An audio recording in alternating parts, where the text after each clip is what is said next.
OK，我哋翻到嚟，我哋今日要講嘅就係今個星期嚟緊呢個星期要做嘅，嚟緊呢個星期要做嘅功課，就係關於耶穌基督嘅地上嘅工作嚇。誒，耶穌基督喺地上邊嘅工作嘅記載咧，喺聖經裏邊咧，相對嚟講咧係最詳細嘅。因為有4個福音書都係講緊耶穌喺地上面嘅工作，而其他記載嘅文章裏邊咧唔多嘅，即係要講重複嘅嘢唔多嘅。啊、其實喺舊約咧就有列王記上同埋歷代志咧，列王記同埋歷代志同埋有啲啲撒母耳嘅咧，係裏邊嘅嘢咧係有啲嘅重複。重複嘅意思就係佢哋都係記載住嗰段時間嘅嘢。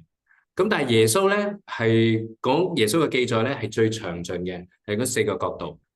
咁喺呢個嘅secular 世界上面對於基督教嘅研究裏邊咧，就好多時咧就唔中意用其他嘅文獻咧其他嘅考古咧嚟去話聖經裏邊嘅真確性係有幾真確或者唔幾真確啊。不過咁樣嘅角度咧，某程度上咧係有啲嘅係偏見嘅。咁你話我基督教你哋都偏見啦，你淨係用聖經，但係聖經卻係記載咗呢啲嘅事，即係話如果我哋要研究Betty Look 嘅人生，咁我哋咧就去 interview 唔同嘅人啦。咁但係 Betty Look 佢寫嘅嘢咧，我哋全部都唔可以作準嘅，因為佢寫嘅嘢咧係偏見嘅。咁又唔合理喎。咁我哋梗係佢要睇佢自己屋企裏邊佢嘅信佢嘅經歷，然之後作為一個嘅基本，然之後再其他嘅外邊嘅嘢嚟到參考。咁所以我哋相信福音書裏邊記載嘅嘢咧係歷史嘅事實，並唔係基督教作出嚟嘅嚇。咁基督教所有嘅事裏邊，我哋信耶穌最重要嗰件事咧，就係耶穌死同埋復活，而就係呢啲佢哋嘅當時嘅人嘅回應啊，我哋睇到嗰個嘅真確性喺呢度並唔係後來門徒咧作出嚟而去建立呢個嘅基督教嘅信仰。如果耶穌喺地上所做嘅事係咁樣咁真確嘅時候咧，咁我哋就可以相信原來耶穌真係咁活過，而佢所做嘅卻係帶住一個嘅信息。咁我哋要留意福音書裏邊嘅嘢，唔係所有耶穌做嘅嘢，係代表性嘅啫，係揀出嚟嘅。而有時福音書嘅作者嘅排序咧，亦都唔係完全係一個嘅時間嘅時序嘅發展而有嘅。咁所以我哋睇嘅時候咧，咁我哋就要我哋可以去細心觀察啦。不過查經嘅原則一樣嘅，細心觀察，知道佢嘅前文後理。然之後我哋亦都可以將4本福音書擺埋一齊，4本福音書擺埋一齊咧，就去睇下嗰啲嘅時序嘅。譬如我哋去將耶穌嘅出生嘅時序發生嘅事擺埋一齊，我就睇到耶穌出生前，耶穌點樣出生嘅時候，耶穌出生之後，復活嘅時序咧係最精彩嘅。復活嘅時序最精彩嘅，究竟耶穌復活之後係見到啲邊個咧？邊個去話俾啲使徒聽？而門徒又點樣去睇耶穌嘅顯現嘅嗰個嘅時序又係點樣咧？係非常之精彩嘅，因為4本福音書佢哋可能所強調嘅都有一啲嘅唔同。咁有時咧就有啲嘅唔係好清楚嘅一個咁樣嘅嗰個嘅印象喺入邊。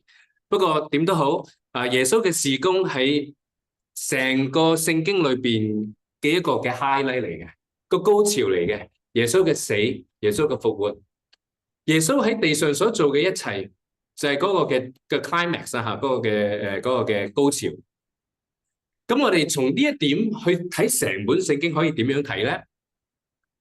舊約聖經耶穌呢個人物冇出現過，係咪啊？冇出現過耶穌呢個耶穌作為耶穌呢個人物冇出現過啊！但耶穌即神有冇去人間去做佢嘅工作咧？有啊，聖靈有個工作，但係耶穌呢個人咧，去到2000年前咧先至出現嘅。好，所以成本舊約聖經咧係期盼住耶穌嘅來臨，盼望住 anticipate， 期盼住仰望住耶穌呢個人物嘅來臨。大如可畏嘅耶和華嘅日子，耶和華嘅日子，耶和華嘅日子。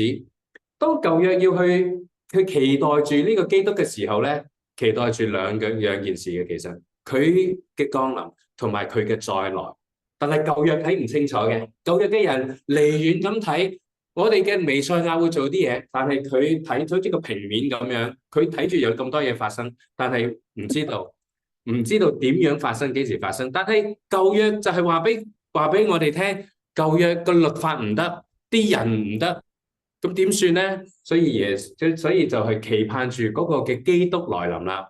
OK，福音書係咩咧？福音書就將耶穌係點樣啦，話俾我哋聽，耶穌是誰，基督是誰。福音書就話俾我哋聽。咁使徒行傳咧？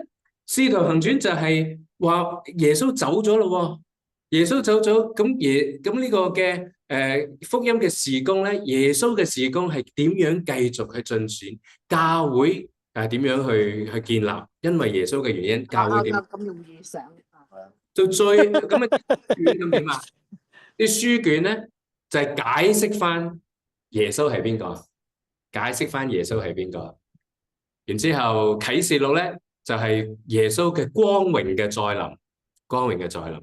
咁所以成本聖經咧，如果我哋用耶穌作為一個嘅中心嘅時候咧，我哋就可以就咁嘅角度去咁樣睇嘅。咁所以耶穌喺地上面嘅事工咧係好重要，佢講咗好多嘅嘢，佢做咗好多嘅嘢，可以係例子啦，可以係直接嘅教導啦。咁最重要就係佢嚟到，點解佢要嚟咧？耶穌嘅事工嘅目的係乜嘢啊？耶穌最重要嘅事工嘅目的就係要去為罪人去釘喺十字架上邊死，而呢個嘅贖罪，呢個就係佢最重要嘅事工。點解佢要替人死咧？公義嘅神唔可以就咁話唔好罪，咁咪梗係咁樣係唔公義。但係公義嘅神必須要懲罰犯罪嘅人，而耶穌就為我哋去為罪人付上咗罪嘅代價去死。佢可唔可以唔死去拯救呢個世界咧？佢可以拯救呢個世界，但係呢個係神嘅方法，讓佢死。點解要死咧？因為罪嘅工價乃係死。由亞當開始，人犯罪，所以結果係死。死成為咗人嘅結局，死成為咗罪可以轄制到人嘅最終嗰個工具。而耶穌死而勝過死，付咗罪嘅代價之後，而勝過呢個死亡，死唔再係轄制佢嘅一樣嘢。罪唔再係轄制佢，死都唔可以去困住佢。所以佢係用咁樣嘅方法去拯救呢個嘅世界。所以你同我嘅死係冇做唔到呢個嘅功能㗎，係耶穌嘅死先可以做到。我點樣知道自己罪已經可以償還啊？得到償還咧？耶穌佢親自嘅應許話俾我哋聽，佢已經償還咗所有嘅罪啦。OK， 好。所以我哋睇耶穌嘅工作，我哋唔可以漏咗睇人嘅狀況係點樣㗎。人係完全嘅墮落或者敗壞。並唔係話每個人都壞到個極點，係又奸淫擄掠。如果係咧，我哋人咧已經冇咗，即係你已經唔存在啦。咁我唔中意你就去殺咗你咁樣，我哋冇咗嗰個人唔存在。神造人嘅時候，雖然罪去到世界上邊，但仍然有一個嘅普遍嘅好喺度，普遍嘅恩典或者普遍嘅好吓，common goodness or common grace common 點解 goodness 咧？因為 grace 咧，恩典好多時候咧係用救恩嘅，同救恩有關係嘅，咁所以神學家去討論點樣用啲咩字眼啦咁我哋睇到神俾一個普遍嘅好處人嘅時候咧，係克制咗嗰啲嘅邪惡喺入邊。譬如人嘅文化，人文化裏邊有啲好嘢嘅喎，克制咗人嘅邪惡。所以政府大部分嘅政府、大部分嘅政權，當你犯亦都有啲個規矩喺度嘅。咁嗰啲嘅規矩，當你犯咗之後咧，係要受到懲罰嘅。咁多多少少咧，就係神嘅恩惠喺度，讓人咧唔會唔會冇晒讓人咧有一定程度嘅約束喺度嘅。咁我哋講完全墮落係咩意思咧？完全墮落咧，呢度話並不代表重複咗添，並不代表每個人都壞到極致。然而人的每個部分都被罪所污染。大家留意呢度啦，我哋每一樣嘢都俾罪污染咗少少嘅，污染咗，唔係咁乾淨，唔係咁乾淨嘅意思即係咩咧？我哋唔會揾神，我哋唔係願意去榮耀神，我哋俾罪污染咗，係讓我哋都係以自己嘅為中心去出現，我自己想要嘅，我嘅動機、我嘅行為、我嘅慾望，係圍繞住自己嘅，以人為中心嘅，每個層面都污染咗。而因為我哋污染咗，所以我哋冇辦法去到神度。所以我哋喺每個層面，我哋其實係主動、刻意或者係無意咁樣去迴避、敵擋咗神，敵擋咗真神喺度。一係我哋就跟咗其他嘅偶像啦，一係我哋就跟住自己嗰個嘅心去做。所以話人係罪嘅奴隸，就係呢個意思啦。我哋唔可能取悅我哋嘅上帝。呢個係關於完全墮落嗰個意思喺度。基督救贖嘅代價同埋果效，我哋睇下我哋講下腓立比書2章7到8節。腓立比書2章7到8節。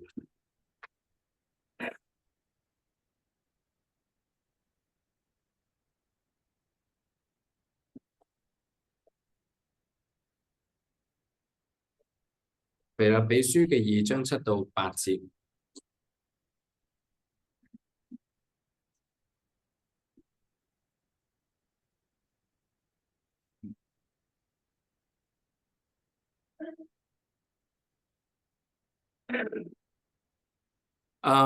呢度話反倒虛己意思即係話耶穌去放棄咗自己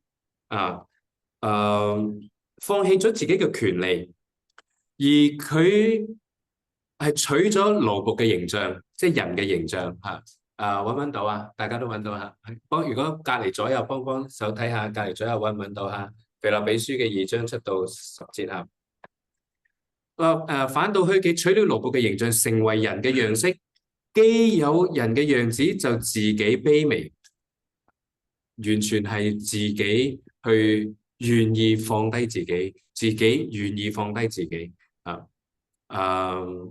全心順服，順服到點樣以至於死父神嘅計劃，耶穌執行，而佢呢度話耶穌順服去到一點，以至於死，且死在十字架上。所以佢嘅代價咁所以神將他升為至高，又賜給他那超乎萬名之上的名，叫一切在天上的、地上的和地底下的，因耶穌的名無不屈膝，無不口稱耶穌為主，使榮耀歸於父神。所以呢度話俾我哋聽基督佢降卑，然之後神最尾讓佢升高。順便講一講啦，基督降卑，點解保羅要講基督降卑基督去虛己，去到卑微。點解保羅喺呢一段要講要講耶穌佢去放棄自己嘅權利，佢虛己去到最低點要去順服啊？其實保羅想講乜嘢啊？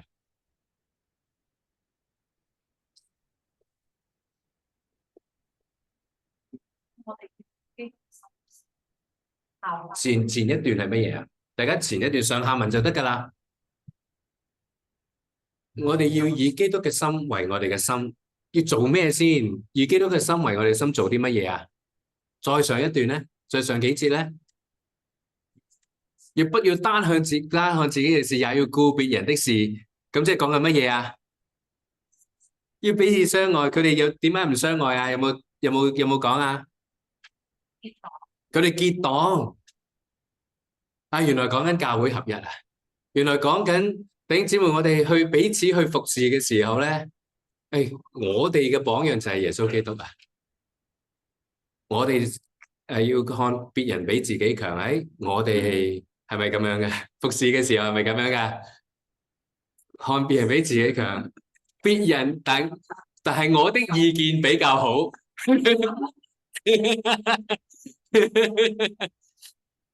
啊！呢個提醒我哋嚇，提醒我哋啊！我即係呢啲嘅神學背後咧，其實有好好嘅呢啲嘅好實用嘅嘢喺後邊啦。OK，請大家翻去羅馬書嘅第五章第10節。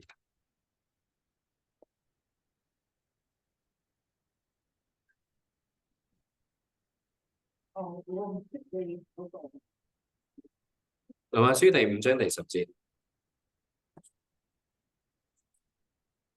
耶穌去釘十字架呢樣嘢，我好似比較少啲講吓，不過係絕對係一個好重要嘅一環嘅吓。耶穌釘十字架，為我哋嘅罪釘喺十字架，承受咗嗰個罪嘅代價。其實仲有一個好重要嘅效果，呢個嘅果效啊，一個原因就喺呢度啦，第10節啦。因為我們作仇敵的時候，且藉着神兒子的死得與神和好，既已和好，就更要因他的生得救了。所以我哋嘅生，我哋嘅得救，其實係要同神回復翻嗰個嘅好嘅關係。我哋嘅同神嘅關係幾時破裂咗啊？亞當犯罪又關我事嗬？係啊。所以我哋嘅關係同神都係不嬲都係唔好嘅，原來出世開始都係唔好嘅。咁但係，因為我哋一開始就嗰個罪性，讓我哋喺度敵擋啊敵擋，我哋唔要神唔要神。哦，但係耶穌嚟啦，將我哋帶翻去嗰個同神嗰個和諧和好嘅關係裏邊。啊，感謝主，我哋可以直接向神，我哋唔需要因為怕神嘅憤怒而我哋冇辦法向神祈禱。我哋因為有主耶穌基督所做嘅嘢，佢已經為我哋嘅罪去付上嘅代價，所以我哋可以坦然無懼嘅去到父神嗰度。所以呢個係耶穌嘅工作。OK，嗱，咁嚟緊呢幾個禮拜咧，大家都會繼續喺耶穌嘅地上面嘅工作咧，係做功課噶。咁鼓勵大家去keep 住你大家嘅做功課嗰個嘅習慣啦。